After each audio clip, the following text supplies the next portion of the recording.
नमस्ते। आज हम बात करेंगे सुप्रीम कोर्ट में एसएलपी यानी कि स्पेशल लीव पिटिशन फाइल करने की लिमिटेशन प्रोविजंस क्या हैं। पहले हम बात करेंगे कि एसएलपी क्या होती है। एसएलपी यानी कि स्पेशल लीव पिटिशन, जैसे कि नाम कहता है, ये एक पिटिशन आप सुप्रीम कोर्ट में फाइल करते हैं जिसमें आप सुप्रीम कोर्ट से एक स्पेशल परमिशन मांग रहे हैं अपील फाइल करने की। ये आप तब फाइल करते हैं जब आपके सारे राइट्स अपील फाइल करने के बाकी सारे लोअर कोर्ट्स में आपके राइट्स खत्म हो गए हैं या आपके पास कोई राइट नहीं बचा है अपील फाइल करने का। जैसे कि आपने सपोज लोएस्ट कोर्ट में, जैसे कि मेट्रोपॉलिटन मजिस्ट्रेट कोर्ट में आपने अगर फाइल किया है, मजिस्ट्रेट के सामने अगर आपने अपील कोई केस फाइल किया है, तो जाते जाते आपको अपील फाइल करने का सुप्रीम कोर्ट में आपका राइट नहीं बचता है। तो ऐसे केसेस में आप स्पेशल लीव पिटिशन फाइल कर सकते हैं जहाँ पे आप स्पेशल परमिशन मांग रहे हैं सुप्रीम कोर्ट से अपील फाइल करने की। क्योंकि लॉ में हर चीज़ फाइल करने का, हर पिटिशन, अपील, केस फाइल करने का एक टाइम लिमिट होता है, वैसे ही स्पेशल लीव पिटिशन को फाइल करने का भी एक टाइम लिमिट होता है। ये टाइम लिमिट हमें आर्टिकल 136 ऑफ द कॉन्स्टिट्यूशन, जो एसएलपी का हमें प्रोविजन, हमें एक राइट देता है, वो आर्टिकल 136 में टाइम लिमिट नहीं मेंशन किया गया है। तो आर्टिकल 136 में स्पेशल लीव पिटिशन फाइल करने की जो टाइम लिमिट है वो हमें सुप्रीम कोर्ट रूल्स 2013 में मिलते हैं। सुप्रीम कोर्ट रूल्स 2013 ऑर्डर 21 और ऑर्डर 22 एसएलपी से डील करता है। एसएलपी एक सिविल टाइप की होती है, एक क्रिमिनल टाइप की होती है। मतलब क्रिमिनल केसेस में अगर आप अपील फाइल करना चाहते हैं सुप्रीम कोर्ट में एसएलपी के तौर से, तो वो ऑर्डर 22 से डील होता है। अगर वो सिविल नेचर के हैं तो ऑर्डर 21। अब जब आप एसएलपी फाइल करते हैं तो अगर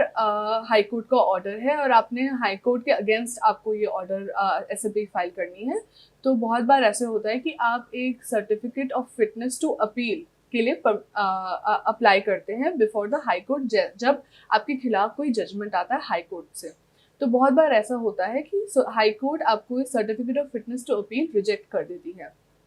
जिन केसेस में certificate of fitness to appeal reject हो गया है, उन केसेस में आपकी time limit to file SLP है सिर्फ 60 डेज, यानी कि 60 दिन का आपका टाइम लिमिट होता है।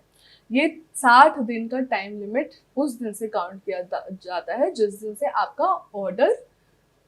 टू ऑफ रिफ्यूजल आपको, मतलब जिस दिन से हाई कोर्ट ने आपको रिफ्यूज किया, जिस दिन से आपका application for certificate to of fitness to file appeal high court ने रिजेक्ट किया, उस दिन से, मतलब उस दिन के बाद से लेके 60 दिन तक आप ये अपील एसएलपी फाइल कर सकते हैं। दूसरा, ये अगर suppose by chance high court ने certificate of fitness to file appeal allow कर दिया, तो फिर आपको एसएलपी फाइल करने की जरूरत नहीं, फिर तो आप डायरेक्ट अपील ही फाइल कर सकते हैं, चाहे वो क्रिमिनल टाइप की हो चाहे वो सिविल टाइप की हो। अब रही बात ये, जब आपने certificate of fitness to appeal नहीं फाइल किया है, या और भी बहुत तरीके के केसेस होते हैं जिसमें आपके पास नहीं होता है right certificate of fitness to appeal file करने का, या कोई और ऑर्डर है, किसी भी ट्राइब्यूनल का ऑर्डर है, कोई हाई कोर्ट का ऑर्डर है, या कोई और कैसे भी टाइप का अगर कोई और ऑर्डर, जजमेंट, डिक्री, सेंटेंस किसी भी कोर्ट या ट्राइब्यूनल का, और अगर उसके खिलाफ आपको एसएलपी फाइल करनी है, तो वो फाइल करने के लिए आपके पास सिर्फ 90 डेज यानी कि 90 दिन का आपके पास टाइम लिमिट रहता है। क्रिमिनल टाइप की एसएलपी में एक और एक्स्ट्रा पॉइंट है, जो कि अगर आपके अगेंस्ट अगर किसी केस में डेथ सेंटेंस दिया गया है, तो उस केस में आपके पास 60 दिन का समय होता है एसएलपी फाइल करने का। अब जो ये प्रोविजंस है लिमिटेशन के, ये लिमिटेशन के प्रोविजंस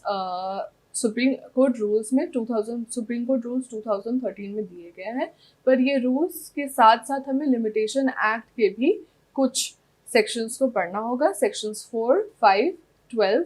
एंड 14। सेक्शन ब्रीफ में मैं आपको बताऊंगी कि ये कैसे हम लिमिटेशन के रूल्स कैसे इंटरप्रेट करते हैं। तो सबसे पहले तो ये कि अगर सपोज किसी दिन अगर हमारा लिमिटेशन ख़त्म हो रहा है, जैसे कि 60 दिन या 90 दिन हमारे एक पर्टिकुलर डे पे ख़त्म हो रहा है, सपोज हमारा संडे को ख़त्म हो रहा है, पर संडे को छुट्टी है, तो वो दिन को हम, जिस दिन भी छुट्टी होती है, कई बार ऐसा होता है कि समर वेकेशन चल रहे हैं या विंटर ब्रेक चल रहा है कोर्ट का, तो जब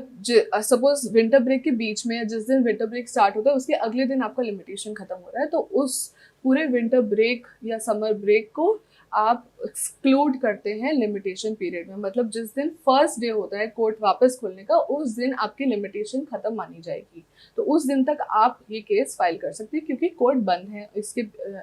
छुट्टियों के दौरान। दूसरी बात ये है कि जिस दिन आपका जजमेंट डिलीवर हुआ है उस दिन को हम काउंट नहीं करते हैं। जिस दिन से मतलब यानी कि हमें लिमिटेशन काउंट करना था उस दिन को हम कभी काउंट नहीं करते हैं। तीसरी बात ये कि बहुत बार आप क्योंकि आपको ऑर्डर उसी समय नहीं मिलता है, तो जिस दिन आप अप्लाई करते हैं कोर्ट के ऑर्डर के लिए और जिस दिन आपको वो ऑर्डर अपने हाथ में आता है, ये पीरियड जिस दिन आपने अप्लाई किया और जिस दिन आपके हाथ में आता है, इसके बीच का जो पीरियड होता है इसको भी एक्सक्लूड किया जाता है। यानी कि सपोज आपने 1 तारीख को अप्लाई किया और 10 तारीख को आपको आपके हाथ में जज ऑर्डर आया है जिसके अगेंस्ट आपको SLP फाइल करनी है, तो ये 10 दिन का पीरियड लिमिटेशन में नहीं काउंट किया जाएगा। मतलब कि 60 डेज में ये 10 डेज नहीं काउंट किए जाएंगे, तो देखा जाए तो आपको 70 डेज का टाइम मिल जाएगा। दूसरी बात ये कि अगर आपने हाई कोर्ट के सिंगल जज के जजमेंट के अगेंस्ट आपने एप्लीकेशन फाइल की है seeking leave to appeal in the high court, मतलब हाई कोर्ट में ही आपने अपील फाइल करने की एक अलग से पिटिशन फाइल की अगेंस्ट एक सिंगल जज के जजमेंट के खिलाफ, तो आपका जो पीरियड है और वो अगर रिजेक्ट हो जाती है तो वो पीरियड भी आपका